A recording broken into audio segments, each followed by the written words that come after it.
Bismillahirrahmanirrahim. Assalamualaikum warahmatullahi wabarakatuh. Alhamdulillah, alhamdulillahilladzi hadana li hada wa ma kunna linahtadiya laula an hadana Allah. Amma ba'du.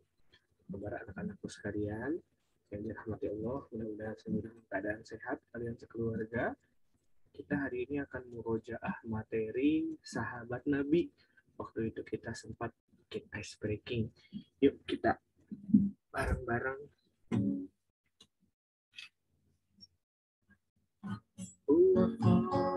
Rasyidin, sahabat Nabi kita Muhammad, hanya Muhammad. Tak perlu kau tanya lagi, keempat sahabat Nabi kita Muhammad, pasti kau tahu.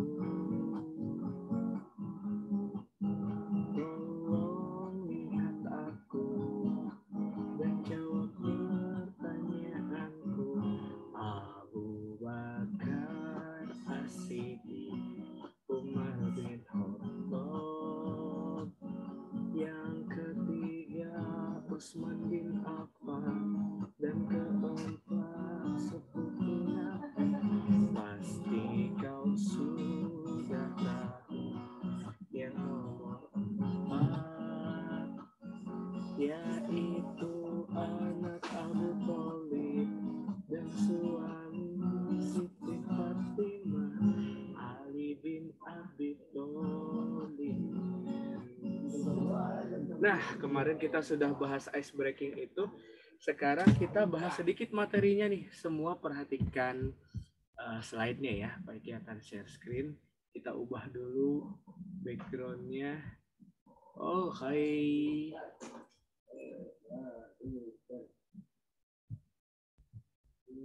Silahkan diperhatikan. Di sini Pak Iki sudah membuat slide. Kelihatan semuanya ya. Kisah sahabat Nabi Muhammad SAW, atau di sini kita sebut Khulafaur Rasyidin. Khulafaur Rasyidin adalah pemimpin pengganti setelah Rasulullah SAW wafat. Ya, jadi kalau sebagai nabi tidak ada lagi penerusnya karena Nabi Muhammad SAW adalah nabi terakhir. Tapi sebagai pemimpin nih, ibaratnya presiden ya, harus ada penggantinya. Siapa nih yang akan memimpin umat Islam setelah Rasul wafat? Ya, ada 4. Tadi seperti sudah kita nyanyikan bersama-sama. Yang pertama adalah Abu Bakar As-Siddiq. Yang kedua Umar bin Khattab. Yang ketiga Utsman bin Affan. Dan yang keempat adalah Abu Bakar As-Siddiq. Nah, selanjutnya para sahabat Nabi SAW adalah pemimpin umat Islam setelah Rasul wafat tadi ya, untuk mewujudkan Islam yang rahmatan lil alamin. Apa rahmatan lil alamin? Rahmat bagi seluruh alam. Kita lanjut ke slide selanjutnya. Jadi materi kali ini adalah kisah Nabi Muhammad, sahabat Nabi, dan juga meneladani sahabat Nabi Muhammad SAW. Yang pertama As-Siddiq. Ya, Abu Bakar As-Siddiq ini adalah sahabat Rasul dari Rasul kecil. Nah, ini kan Umar bin Khattab, Utsman bin Affan, Ali bin Abi Thalib. Abu Bakar bin siapa? Kita biasanya dengar Abu Bakar As-Siddiq. Nah, Abu Bakar bin siapa ya? Nama aslinya padahal nama bapaknya Abu Bakar As-Siddiq itu adalah Abdul Ka'bah bin Abi Quhafa. Jadi Abu Bakar bin Abu Quhafa nama bapaknya tuh, bapaknya Abu Bakar. Tapi kenapa Pak lebih identik dengan disebut Abu Bakar As-Siddiq? As-Siddiq itu gelarnya Abu Bakar Siddiq, benar. Karena kemarin kita sudah membahas tentang Isra Mi'raj ya, nah. Isra Mi'raj itu ketika Nabi cerita, saya habis dari langit ke-7 nih, habis dari luar angkasa. Tidak semua orang bisa percaya begitu saja, kecuali Abu Bakar. Ya. Orang lain kalau benar, wah Rasul habis dari langit ke-7, masa sih, masih bertanya-tanya. Tapi ketika Abu Bakar yang mendengar Rasul bilang, saya habis dari luar angkasa, Abu Bakar, oh iya saya percaya. Kenapa? Karena Abu Bakar sahabat Rasul dari kecil. Dari kecil Abu Bakar tidak pernah sekalipun mendengar, melihat Rasul berbohong. Satu kali pun tidak pernah sama sekali. Jadi Abu Bakar langsung percaya. Oh iya, Rasul habis naik langit ketujuh dapat perintah sholat. Oke, saya percaya. Itulah makanya diberi gelar Abu Bakar As-Siddiq, langsung membenarkan Rasul ketika Rasul Mi'raj dari langit ketujuh. Nah, beliau lahir pada tahun 571 Masehi, ya seangkatan sama Rasul ya, dari Bani At-Tamim, yaitu suku yang paling dihormati. Keahlian orang utama dari beliau adalah memelihara anak unta, sehingga dulu waktu kecil Abu Bakar disebutnya Al-Atiq atau bapaknya anak unta. Beliau memiliki wajah yang tampan sehingga banyak orang yang mengaguminya. Nah, kemudian Abu Bakar itu menjadi sukses karena berdagang ya, seperti Rasul pedagang. Bahasa Arabnya pedagang apa? At-tajir. Tajir. Buka 9 dari 10 pintu rezeki berdagang itu ya. Luar biasa. Abu Bakar menjadi sahabat Rasul sebelum masuk Islam. Meskipun belum masuk Islam, Abu Bakar selalu membantu sikap Nabi. Abu Bakar itu termasuk as-sabiqunal awalun ya, seperti yang pernah Pak Iki ceritakan di kelas. Apa masih ingat as-sabiqunal awalun? Betul. Orang-orang yang pertama masuk Islam dari golongan bapak-bapak. Abu Bakar sangat percaya terhadap apapun yang disampaikan Rasul. Rasul adalah pribadi yang jujur. Beliau akhirnya mengucapkan syahadat dan menjadi yang pertama masuk Islam. Nah, kemudian Abu Bakar menyerahkan seluruh hartanya untuk kepentingan dakwah Nabi. Luar biasa ya. Banyak yang masuk Islam karena dimerdekakan. Dulu ada yang namanya budak ya, nggak ya? Budak tuh, aduh itu manusia tapi ibaratnya seperti pembantu yang dikasari selalu. Tapi zaman sekarang nggak ada ya. Kalau di bahasa Sunda mah beda tuh. Budak tuh artinya anak, bukan budak pesuruh yang bisa dikasarin, enggak. Ketika Nabi mendapat gangguan dari ancaman orang kafir, Abu Bakar selalu membelanya. Beliaulah yang menemani Rasul hijrah ke Madinah bersembunyi di Gua Sur. Ini yang luput di antara sarang laba-laba itu ya. Nah, termasuk namanya Bilal bin Rabah. Bilal. Budak yang dimerdekakan oleh. Pada Rasul sakit, Abu Bakar ditunjuk untuk menggantikannya sebagai imam ketika sholat. Nah, ini juga menjadi salah satu referensi ya.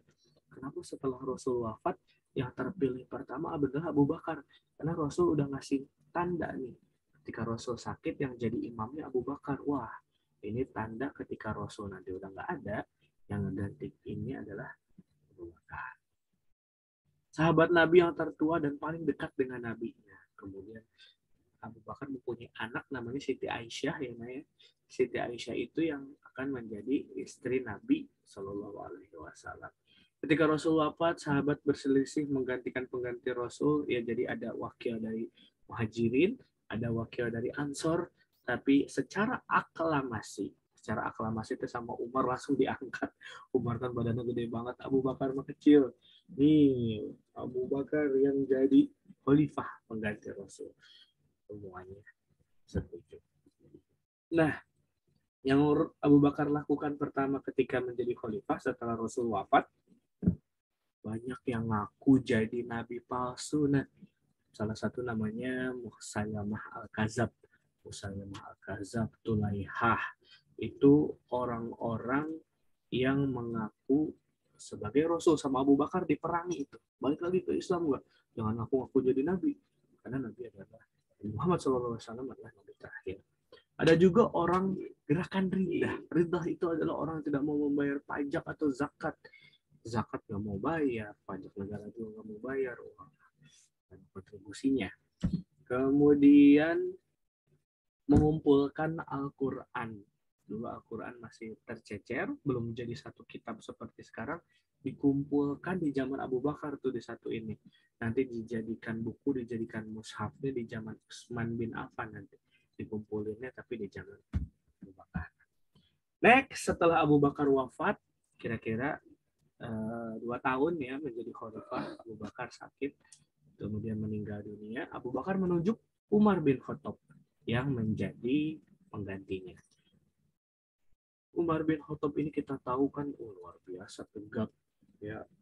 Takut orang ngedengar langkah kakinya Umar bin Khattab aja udah kabur, karena Umar itu benar-benar ibaratnya jagoan ya, Jagger, luar biasa. Umar bin Khattab punya gelar namanya Al-Faruq, ini muteki yang tidak terkalahkan. Umar bin Khattab itu luar biasa kuat.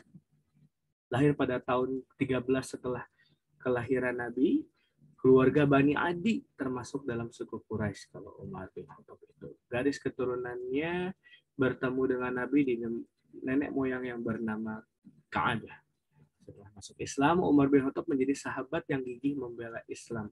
Masih ingat kenapa Umar bisa masuk Islam? Ya, karena mendengar bacaan Al-Quran. Ketika Umar padahal mau berniat membunuh Nabi, tapi ketika itu Umar mendengar lantunan ayat Al-Quran. Aduh, apaan ini, indah sekali. Akhirnya Umar mulai tertarik untuk masuk Islam dari karena mendengar.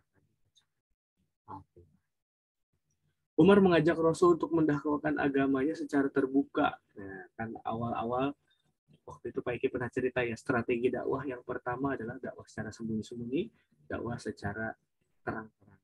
Itu karena perintah Allah. Kalau Umar mau udah nggak sabar tuh, udah ngapain sembunyi-sembunyi, langsung aja terbuka, ini saya siap ngelindungin kalian. Wah, luar biasa. Kemudian ya Al-Faruq tadi gelarnya Umar ya. Kalau Abu Bakar kan gelarnya As-Siddiq. Kalau Umar gelarnya Al-Faruq. Orang yang dapat membedakan mana yang benar, hak, dan mana yang salah alias batil. Ketika Khalifah Abu Bakar sakit, Umar memikirkan siapa yang hendak menggantikan Khalifah. Itu tadi kita sudah diceritakan juga ya. Awal ditunjuknya Umar sebagai pengganti. Nah, di masa ketika Umar bin Khattab menjadi khalifah, itu luar biasa. Umat tadinya wilayah Islam kan cuma wilayah Jazirah Arab di Mekah, Madinah. Kemudian di masa Umar menjadi meluas ke Irak, Syria, Iran, atau dulunya namanya Persia ya. Mesir, bahkan di Afrika, udah bukan benua Asia lagi, itu meluas di zaman pemerintahan Khalifah Umar bin Khattab. Ya, tidak ada lagi yang kelaparan. Umar biasanya setiap malam itu berjaga, mutar keliling. Ada lagi tuh pemimpin yang kayak Umar yang memastikan rakyatnya tidak ada satupun yang masih merasa kelaparan. Luar biasa, Masya Allah. Jadi Umar berangkat malam-malam mendengar ada suara, aduh, lapar. Bapak Iki mah gak kayaknya perutnya maju. Lapar. Bapak yakin pasti banyak yang udah mendengar kisah ini. Jadi waktu itu masuklah Umar ke wilayah yang apa namanya ya, yang tadi baru dikuasai ya. Jadi warganya masih belum tahu ini siapa orangnya gitu. Kenapa? Umar kan nanya ke orang yang di rumahnya, kenapa ini nangis-nangis, mah kelaparan ini mah. Sedangkan Umar ngeliat ibunya ternyata lagi masak batu. Jadi maksudnya sabar ya nak ya, ibunya ngebohong ke anaknya biar anaknya tidur ngelupain rasa laparnya itu. Sabar ya nak ya, ibu lagi masak, kamu tidur aja dulu sambil nunggu. Padahal yang dimasaknya batu mau dimasak berapa bulan juga tetap aja nggak akan empuk. Jadi soto batu nggak enak gitu, masih ada batunya nggak enak ya. Jadi ibunya hampir mengeluh begitu ya, ini gara-gara wilayah kita baru dimasuki sama Islam sama Umar, kita jadi ngerasa kelaparan. Padahal di depannya ada siapa? Ada Khalifah Umar. Khalifah Umar nggak marah, tapi walaupun dengan perkasa sifatnya, oke Bu, sabar ya, saya ngambil makanan dulu dari istana. Diangkat sendiri gandum sama Khalifah Umar, diberikanlah itu, ini Bu makanannya. Makasih. Akhirnya saya pamit ya Bu. Assalamualaikum. Waalaikumsalam. Khalifah Umar pergi, ajudannya datang. Bu, tahu gak itu tadi siapa? Itu tadi Khalifah Umar. Si ibunya itu langsung malu. Karena tadi ngejelek-jelekin, ternyata di depan orangnya langsung ya. Jadi luar biasa Khalifah Umar ini tidak mau sedikit pun untuk menggunakan fasilitas negara. Dia menggunakan untuk seefisien mungkin untuk bisa mensejahterakan rakyatnya. Luar biasa ini Khalifah Umar ini. Nah, setelah Umar bin Khattab berkuasa kurang lebih sekitar 12 sampai 14 tahun ya, Nay. Umar nanti Pak Iki ceritakan di kelas kronologinya bagaimana berakhirnya luar biasa tragis juga ini sebenarnya ya. Nanti kita harus dalam forum ceritakannya lebih seru. Mudah-mudahan ya kalau lewat uh, rekaman video ini kita cuma bisa sedikit karena keterbatasan waktu ya. Sampai nanti di kelas lagi ya. Next adalah Utsman bin Affan. Khalifah keberapa berarti tadi? 3. Pintar. Setelah Abu Bakar, Umar, selanjutnya adalah Utsman bin Affan. Tadi Abu Bakar gelarnya As-Siddiq. Umar bin Khattab gelarnya Al-Faruq. Utsman punya gelar Zunnurain. Kenapa Zunnurain? Zunnurain itu artinya pemilik dua cahaya. Masya Allah, Pak. Kenapa pemilik dua cahaya? Karena Utsman menikahi 2 anak perempuan Nabi Muhammad SAW, yaitu Ruqayyah dan Ummu Kulsum. Luar biasa, dapat 2 istri dari anaknya Nabi. Ya, Utsman bin Affan itu keturunan dari Bani Umayyah ya, 574 Masehi, ya lebih muda 3 tahun dari Abu Bakar dan Rasul. Kira-kira 5 tahun lebih muda dari Rasul. Nama ibunya adalah Arwa binti Kuris Rabiyah. Utsman termasuk ashabikun awal juga, betul, termasuk sama Abu Bakar ya, orang yang pertama masuk Islam. Utsman bin Affan ini luar biasa kaya, hartanya banyak, tapi tidak pelit. Utsman bisa menyerahkan seluruh hartanya untuk kepentingan Islam. Ya, banyak bantuan ekonomi dari beliau, seperti membeli sumur orang Yahudi seharga 200.000 dirham untuk bisa mewakafkannya untuk kepentingan umum, memperluas masjid di Madinah, mendermakan 1.000 ekor unta, 70 ekor kuda, 1.000 dirham sumbangan pribadi untuk perang Tabuk. Luar biasa. Nilainya sama dengan sepertiga biaya ekspedisi tersebut. Sepertiga donaturnya dari Utsman dari total kesemuanya. Utsman juga pernah memberikan gandum 1.000 unta untuk membantu kaum miskin yang menderita di musim kering. Setelah Abu Umar bin Khattab wafat, diangkatlah Utsman bin Affan. Usianya waktu itu sudah 70 tahun, lumayan senja ya. Memerintah selama 12 tahun juga. Nah, ini tadi dikumpulkan Al-Quran tadi itu di zaman Abu Bakar dan dijadikan kitab, dijadikan mushaf di zaman Utsman bin Affan. Terakhir, khalifah terakhir adalah Ali bin Abi Thalib.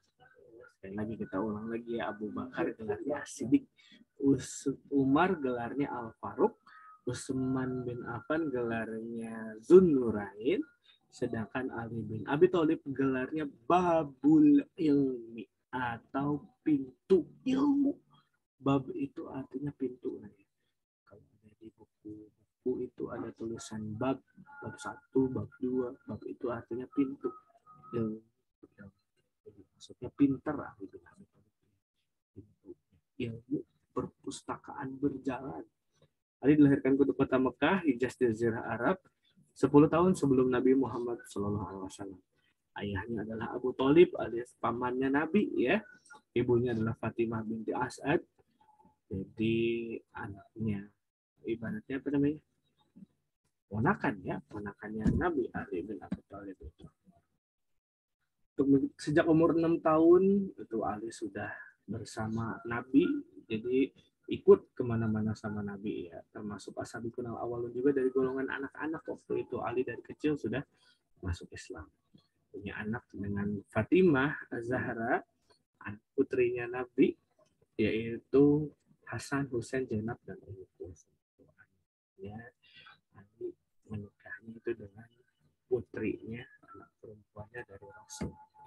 Setelah Rasul wafat, Ali lebih suka menyepi, tolabul ilmi, mengajarkan Islam pada murid-muridnya. Ali kemudian mengasah diri menjadi seorang pemikir. Ini salah satu ilmuwan cendekiawan Muslim yang cerdas luar biasa Ali itu ya. Jadi diberi gelar Babul Ilmu, pintu terbukanya ilmu. Nah, di sini kondisi politik setelah Utsman bin Affan wafat semakin kacau ya. Setelah Ali berusaha menjadi khalifah, Ali bin Abi Thalib berusaha menyelesaikan masalah itu, mulailah di sini nanti terjadi konflik yang berkepanjangan. Nanti secara lebih detail akan Pak Iki ceritakan karena ini harus ketemu nih kalau kita ngomongin sejarah ini. Seperti waktu itu Pak Iki cerita Nabi dari lahir sampai perang-perang ya, ini harus diceritakan secara langsung, tidak bisa lewat online. Nanti sampai ketemu lagi, mudah-mudahan kita bisa ketemu di kelas nanti ya. Kita langsung ke ini, jadi hikmahnya meneladani sahabat Nabi adalah jujur dan dermawan tadi ya. Jujur sebagai pemimpin yang jujur dan juga dermawan, tidak ya, untuk kepentingan rakyatnya itu harus loyal luar biasa seperti Utsman bin Affan tadi, seluruh hartanya dipakai untuk menjual Islam. Setia kepada Nabi Muhammad SAW, ya tidak ada satupun di antara sahabat Nabi ini yang membelot.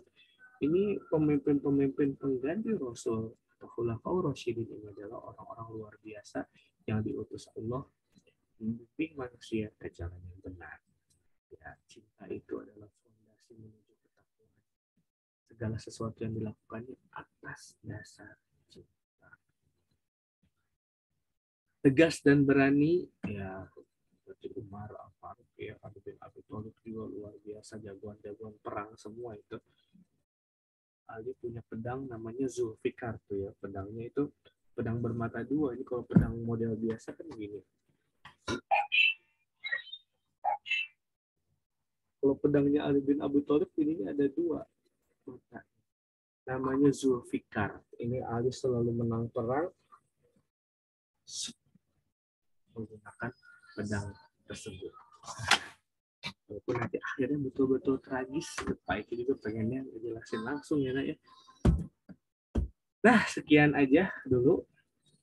Kalau ada pertanyaan silahkan lewat kolom komentar atau WA aja beri Pak Iki. Sampai ketemu lagi di materi selanjutnya. Wassalamualaikum warahmatullahi wabarakatuh.